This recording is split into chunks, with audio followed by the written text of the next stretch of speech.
All music you hear in this episode of the American Muse podcast is supplied exclusively by Naxos Records. To hear and purchase full works, please go to Naxos, Naxos.com.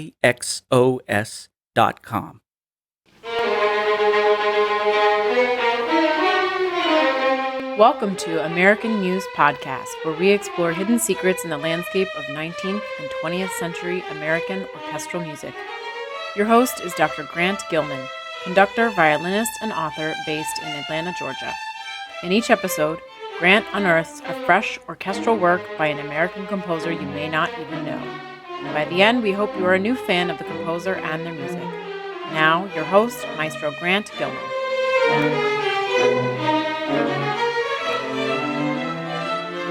So this is it, ladies and gents, the episode where we discuss the piece for which this podcast was named and the composer that wrote it, William Schuman and his Symphony No. 10, American Muse. The man literally got letters in the mail telling him either how awful his music was or how it changed someone's life.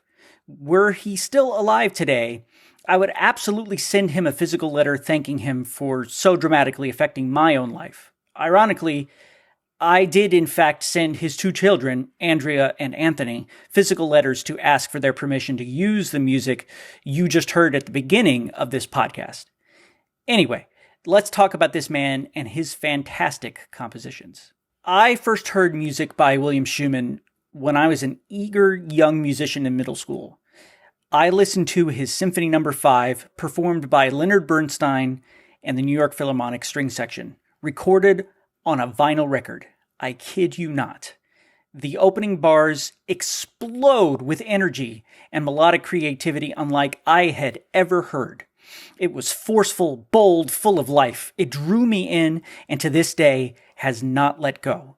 From that moment, I knew I had to know more about this man and his music. He and his music are a large part of the reason I began this podcast, my blog, and my book to be released next year, Secrets of American Orchestral Music. One of the first things one learns about Schuman is the story of how he came to be a composer in the first place. He did play bass in a dance band, but never considered it very serious. Then he went to a concert at Carnegie Hall and heard the New York Philharmonic, conducted by the great Arturo Toscanini. He was so blown away by the performance, he said, I was overwhelmed. I had never heard anything like it. The very next day, I decided to become a composer. So he dropped out of New York University, quit his job, enrolled at the Malkin Conservatory of Music to study composition, and a short 5 years later, he graduated from Columbia University. Who knew it could be so easy to become a composer? While this anecdotal story is humorous, it accurately shows a key characteristic of Schumann's personality. He is an optimist, endlessly curious, and has a childlike approach to new endeavors. He is also steadfast and resolute in his values, many times refusing to compromise his artistic work or arts administration efforts.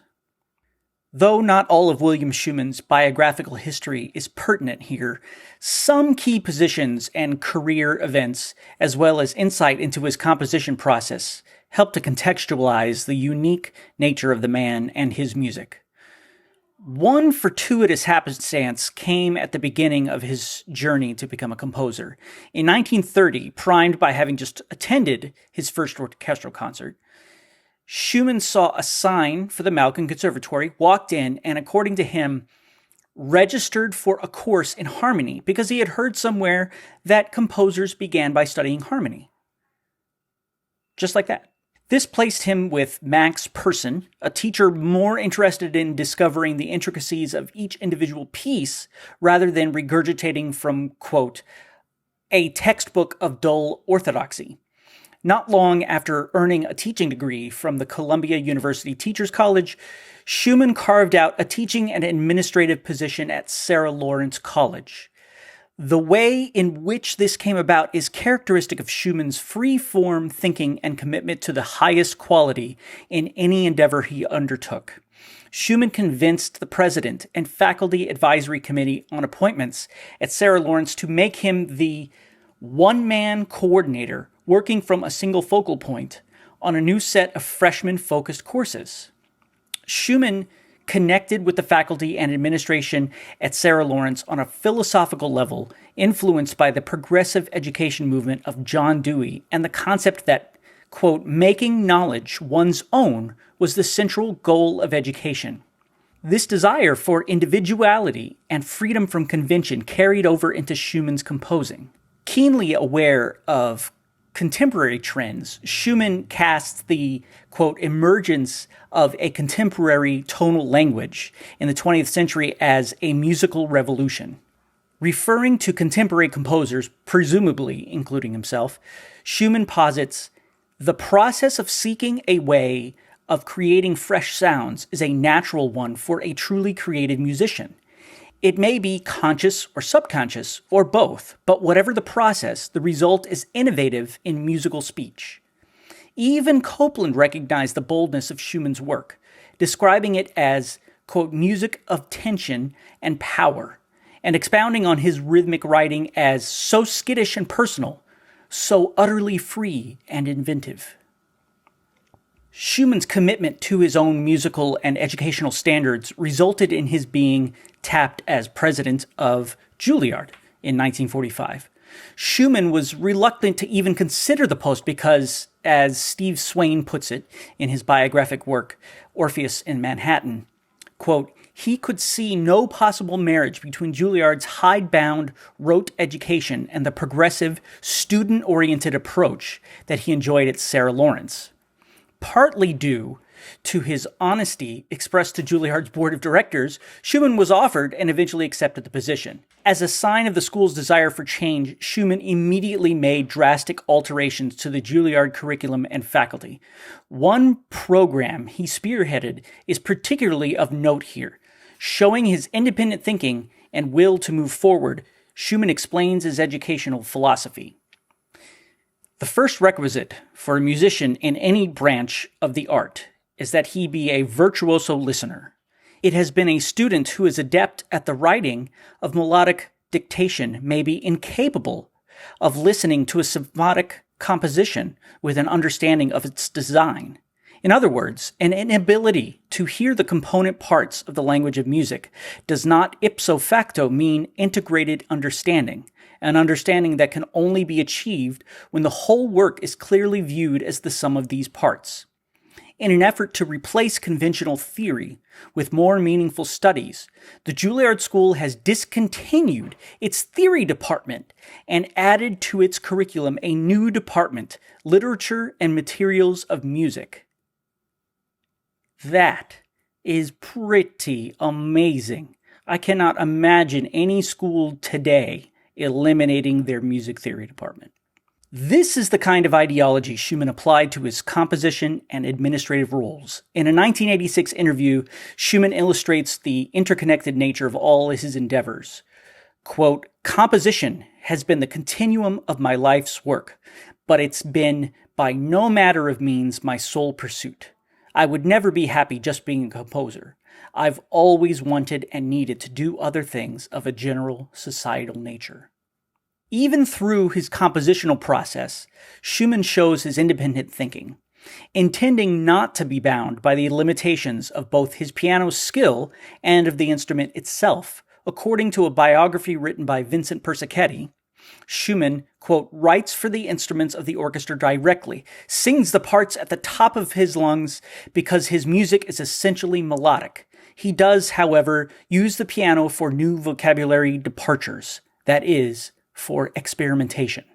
One more quote by Schumann from 1977 helps summarize his philosophy on the balance of artistic honesty and the ambition needed for such a high-profile career he had to that point. Quote, I would like to be loved through my music, as anybody would be.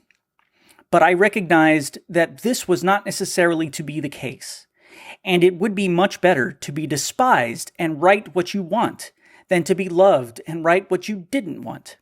I was asked that question just the other day. Why, when you write these difficult symphonies that hardly anybody ever plays, and you can write the New England Triptych or orchestrate Ives' Variations on America, why don't you write a holiday overture that would make you a lot of money and would be played a lot? Hopefully, the continued reverence of Schumann's music will suffice as an answer to that question. Schumann's symphonic output is quite varied, ranging from symphonies and concertos to ballet and opera.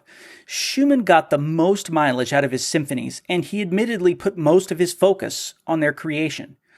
Schumann's symphonies are most representative of all his compositional work, even by his own statements in an interview with Overtones. Quote, "It never occurred to me not to write symphonies. I like every medium in music when I'm working on it. But I believe that as long as writers write long and complicated novels, composers are going to write in the symphonic forms, because they give an opportunity that nothing else gives." Now to Symphony No. 10, the American Muse itself. The recorded excerpts you will hear today are from a 2005 Naxos recording of the Seattle Symphony conducted by Maestro Gerard Schwarz, a dear friend of this podcast. Written and premiered in 1976, this symphony was commissioned for the American Bicentennial by the National Symphony Orchestra and conducted by Antal Dorati. The work is in 3 movements, con fuoco, larghissimo, and the third movement goes through many different speeds, but does begin and end with a presto. The orchestration is outrageously large. 4 flutes, 3 oboes, English horn, E-flat clarinet, 3 B-flat clarinets, bass clarinet, 3 bassoons, contrabassoons, 6 horns, 4 trumpets, 4 trombones, tuba, percussion that calls for 4 players, timpani, piano, harp, celesta, and strings. None of this would have been surprising coming from Schumann at that point, but even today, that is quite a task to take on. The opening fanfare sets a tone of muscularity, optimism, as Schumann might put it.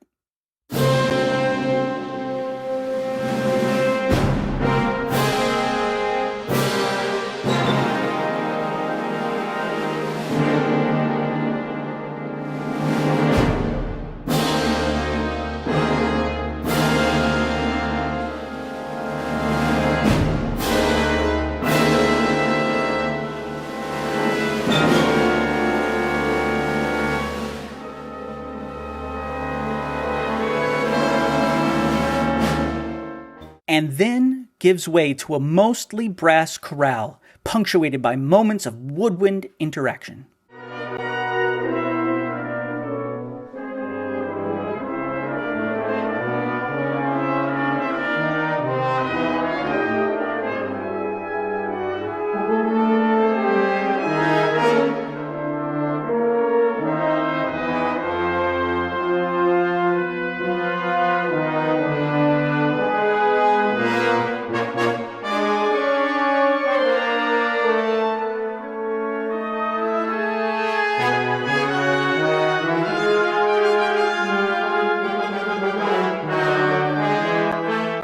Not long after, we have a section of what we call homorhythm. This is when all or large portions of the orchestra are playing the same active rhythms, but not the same notes. In fact, they are usually quite dissonantly contrasting notes. It is a powerful effect as Schumann builds a great deal of tension. In this excerpt, there is a short unison of homorhythm followed by 2 independent layers.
after spending this entire movement in tonic disarray, giving a bit of tonal center, but then taking it away with swaths of dissonance, Schumann suddenly takes an about-face at the end, and we get, at first, blips of tonal, recognizable chords, before a final E-flat major chord grabs hold and blares to the end, as if we had been in that bright, happy key all along.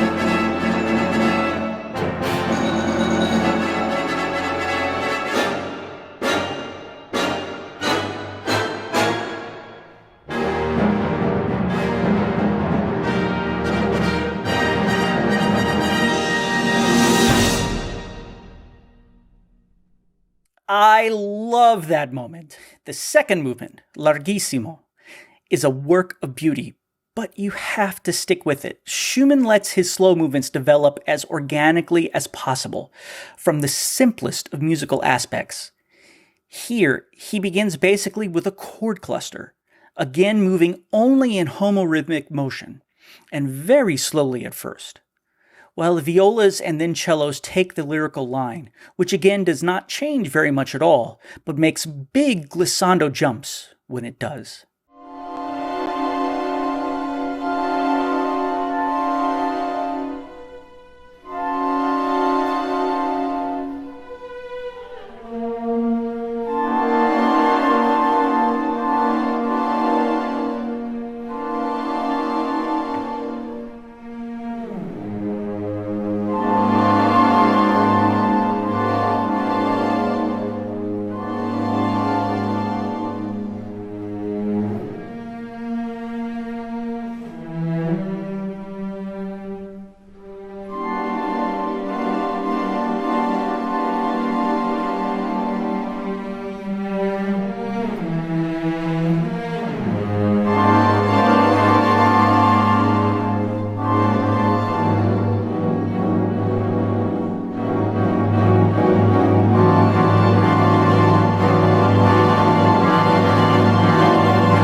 Then what follows is an iconic Schumann sound, if there ever was one. I swear I could pick this writing out from any other composer on the planet. The violins slowly expand a high and still higher reaching melodic line over chromatically moving chords in the violas and cellos, and just as the line starts to peak, he opens up the sound more. Then again, as another peak comes, he adds horns, and on, one layer after another. It is a long section, but here is a fairly representative moment.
and again, just like in the first movement.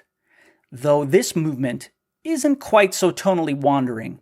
He lets out all the tension, leaves off with a question mark, and gives us a big fat juicy E-flat major chord.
The final movement, beginning presto, starts a series of homorhythmic sections, first strings alone, then trading off with the woodwinds.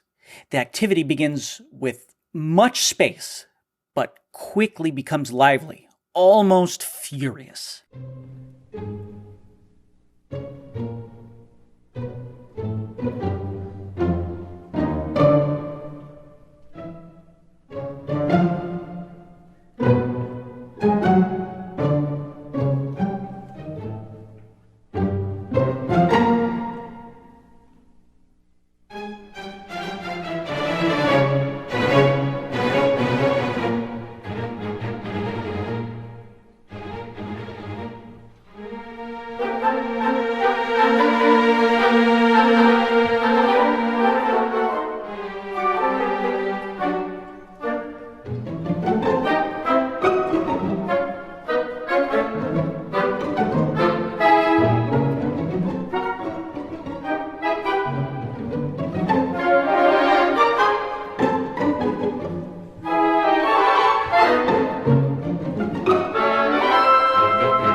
One element we had yet to come across was Schumann's craftiness with a fugue. Finally, in the last symphonic movement he ever wrote, in order to build up as much energy and tension as possible, Schumann writes a complex double fugue.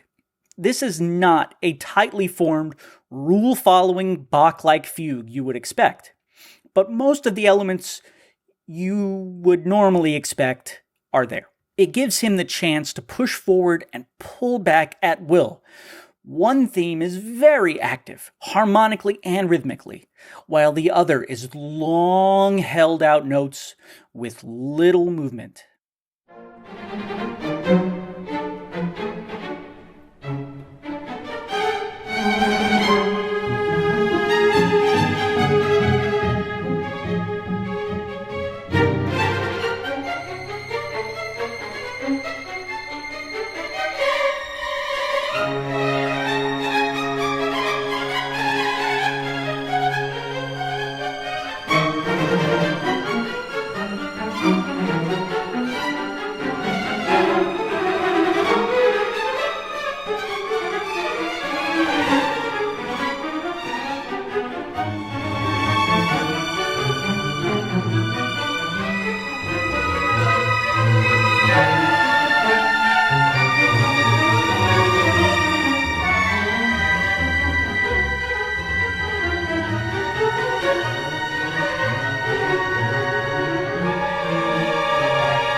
must be wondering if and when we get that E-flat major chord we've gotten at the end of every other movement.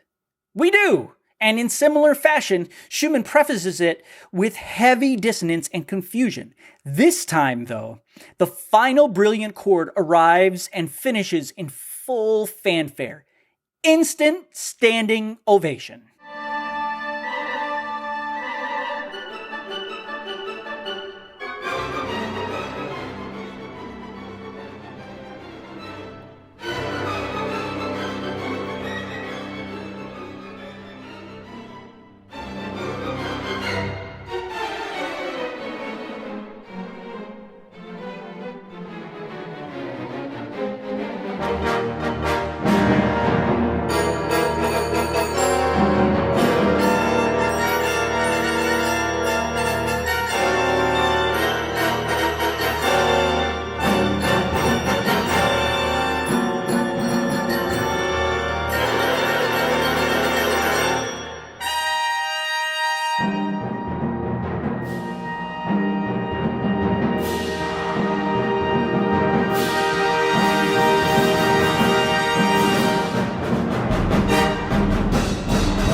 Beyond composition, Schumann taught at Sarah Lawrence College, served as president of the Juilliard School, facilitated its move into the newly built Lincoln Center, founded the Juilliard String Quartet, served as president of Lincoln Center itself, and won 2 Pulitzer Prizes and the National Medal of Arts. Many people desire to change or affect the world in some way. William Schumann did that and more during his time. As long as we perform or hear his music, he still does.